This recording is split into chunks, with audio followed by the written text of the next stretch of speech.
السلام عليكم. إذا عندنا شخص كبير بالعمر ويعاني من سعال مستمر ويعاني من ارتفاع الضغط ويستخدم أدوية للضغط، قد يكون أحد أدوية الضغط هو السبب هذا السعال المستمر.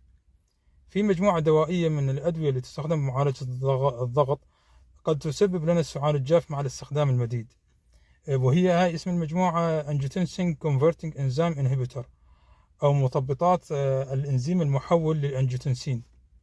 هذه المجموعة تعمل على عدم تكسر مادة طبيعية موجودة بأجسامنا اسمها البراديكاينين. لما يرتفع البراديكاينين في الجسم ممكن يسبب لنا حساسية وممكن يسبب لنا تضيق بالقصبات الهوائية والشعب الهوائية، فبالتالي يصير عندي ضيق بالتنفس ويسبب لي سعال جاف. أمثلة من هذه الأدوية اللي تستخدم للضغط مثل كابتوبريل، إنانابريل، زينوبريل. ففي أكثر من دواء ينتمي لهذه المجموعة يستخدم للضغط وممكن أن يسبب لنا السعال الجاف.